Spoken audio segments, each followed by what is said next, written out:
Bonjour à tous et bienvenue chez les douceurs de Maëlys. On se retrouve aujourd'hui avec une nouvelle recette et nous allons réaliser des makroud. Donc c'est des makroud qui sont frits. Donc on appelle ça en arabe makroud al-maqla. Donc un makroud qui est donc à base de farine, donc une pâte plus légère et beaucoup plus fine que le makroud qui est cuit au four. On commence tout de suite par la préparation de notre pâte. Alors ici, donc j'ai pris un bol, donc vous prenez l'ustensile de votre choix, le tout est de mesurer toujours avec le même.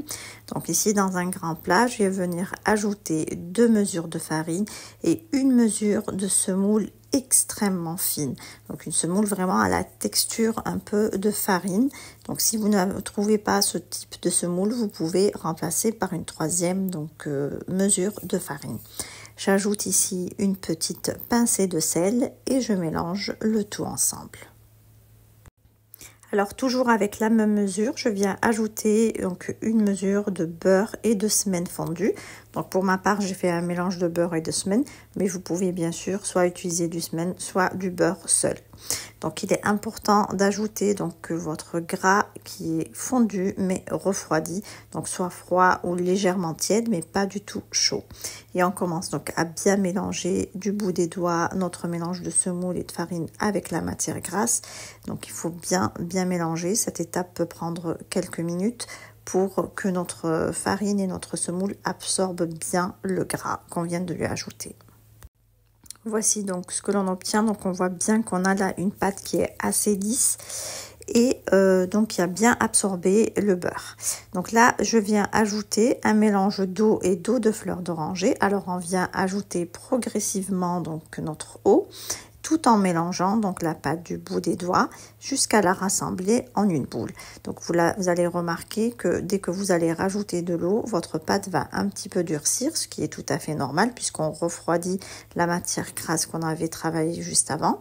Donc il faut ajouter de l'eau, suffisamment d'eau. Donc vous pouvez aller jusqu'à la mesure complète, voire un peu moins selon la qualité de votre semoule et de votre farine.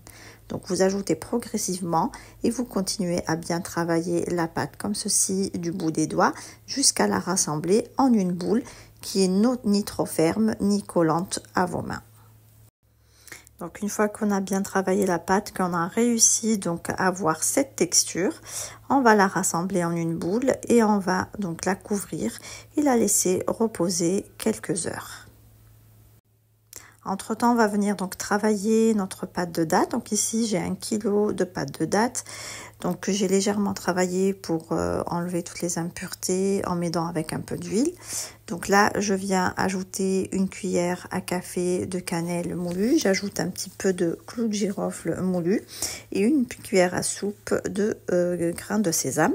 J'ajoute également 1 cuillère à soupe de beurre et un peu d'eau de fleur d'oranger et je vais venir donc travailler le tout ensemble. Donc je vais bien mélanger le tout ensemble jusqu'à obtention d'une pâte assez lisse qui est maniable, donc qui reste bien tendre. Il faut surtout pas avoir une pâte dure pour ne pas casser ensuite les makrouds en les façonnant. Donc je travaille le tout ensemble, je rassemble en une boule et je réserve de côté. On passe à présent au façonnage de nos makrouds. Donc là, je récupère ma pâte qui a bien reposé. Alors, vous verrez quand votre pâte a bien reposé, vous allez voir apparaître sur la surface plein de petits points blancs. Ça, c'est un signe que votre pâte est prête à être travaillée. Donc là, je prends une boule de pâte et je viens la baisser à l'aide d'un rouleau à pâtisserie sur quelques millimètres. Donc là, on va l'aplatir bien finement, tout simplement parce qu'on va enrouler notre pâte sur la pâte de date pour former nos makrouds et pour pas avoir une pâte bien épaisse. Donc il faut bien l'aplatir complètement avec votre rouleau à pâtisserie. Ensuite, on récupère donc notre boudin de pâte de date. Donc là, avec la pâte de date, j'ai réalisé plusieurs boudins que vous pouvez voir sur la vidéo. Donc on prend un boudin, on le place sur l'extrémité de la pâte et à l'aide de nos doigts, on va venir couvrir donc légèrement notre pâte de date. Donc on roule la pâte sur elle-même une seule fois et ensuite on va couper donc notre pâte à l'aide d'un couteau. Ensuite, on va bien venir souder les bords à l'aide de nos doigts en roulant la pâte légèrement sur le plan de travail et pour bien former un boudin bien lisse. Alors ici, j'ai l'emporte-pièce spécial Macroud avec des empreintes comme vous pouvez le voir. Donc on vient le déposer sur notre pâte et on appuie donc bien comme il faut pour bien aplatir les pâtes. Alors là, pour le coup, c'est pas la même chose que les Macroud cuits au four. Donc pour les Macroud cuits au four, on appuie pour bien avoir l'empreinte, mais on va pas jusqu'à aplatir nos Macroud. Par contre, pour cette version de Macroud, là, il faut bien les aplatir pour avoir une épaisseur de quelques millimètres. Ensuite, donc, on vient découper nos Macroud à l'aide d'un couteau, comme ceci. Et voici donc ce que l'on obtient, un joli losange avec de belles empreintes. Et là, on peut remarquer du coup l'épaisseur du gâteau qui est assez fine. Donc là, je recommence la même opération en déposant mon boudin de pâte de date sur la pâte et je la roule donc sur elle-même pour en faire donc un tour. Ensuite, je découpe l'extrémité et je viens souder donc les extrémités de ma pâte en roulant la pâte légèrement sur le plan de travail et en laissant bien une forme arrondie.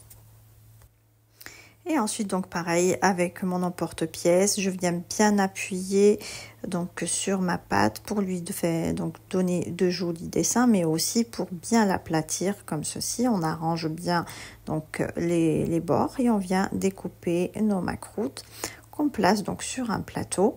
Alors, pour ma part, moi, je les laisse sécher quelques heures, voire une nuit. Donc, pour avoir de beaux macroudes à la cuisson et qui ne gonflent pas, qui ne se déforment pas, il est important de les laisser donc sécher complètement sans les couvrir. Donc, quelques heures, voire une nuit, pourquoi pas, et les frire donc le lendemain. On passe à présent à la friture de nos macrouds. Donc là, j'ai fait chauffer un bain d'huile. Ensuite, j'ai mis sur feu moyen et je vais donc y plonger mes macrouds que j'ai percés à l'aide d'un cure-dent pour pas qu'ils gonflent donc à la cuisson et qu'ils gardent bien leur forme plate une fois les macrouds cuits. Donc là, je les plonge dans l'huile et je les laisse donc cuire tranquillement jusqu'à obtention d'une jolie couleur bien dorée des deux côtés. Et voici donc mes macrouds après cuisson. Donc on voit qu'ils ont bien pris une jolie couleur. Donc là, je les débarrasse sur du papier absorbant afin donc d'enlever l'excédent d'huile. Alors vous pouvez les plonger directement dans le miel si vous le souhaitez. Et à ce moment-là, il faudrait que votre miel soit froid ou faire comme moi. Donc moi, je les ai fait frire et je les ai gardés jusqu'au moment souhaité pour donc les passer dans le miel. Donc voici mes macrouds après cuisson. Donc là, on va venir donc les enduire de miel. Donc là, pour ma part, mes macrouds sont froids et donc j'ai fait chauffer mon miel. Si vous les plongez dans le miel directement après cuisson, donc là, vous n'avez pas besoin de chauffer votre miel, vous pouvez le laisser froid. Donc j'y plonge mes macrouds comme ceci et je vais laisser donc s'imprégner de miel quelques secondes avant de les débarrasser sur une plaque, sur une grille comme ici pour donc enlever pareil l'excédent de miel. Donc pour la finition, je vais venir saupoudrer mes macrouds avec un petit peu de sésame grillé. Bien sûr, cette étape est complètement facultative. Vous pouvez donc conserver vos macrouds sans sésame. Alors pour la conservation, les macrouds se conservent très bien, donc avec ou sans miel. Vous pouvez les conserver jusqu'à plusieurs jours dans une boîte hermétique sans miel et vous pouvez ajouter le miel au moment de la dégustation par exemple. Et voici le résultat de nos macrouds. On obtient de jolis macrouds, comme vous pouvez le voir, délicieux et fondants en bouche. Ici, on arrive à la fin de notre recette. J'espère que celle-ci vous a plu. En tout cas, si vous avez aimé, laissez-moi un like et vos avis en commentaire. Et n'hésitez pas à partager la vidéo autour de vous. On se retrouve très vite pour de nouvelles recettes. Merci de m'avoir suivi et à très bientôt chez les douceurs de Maïdis.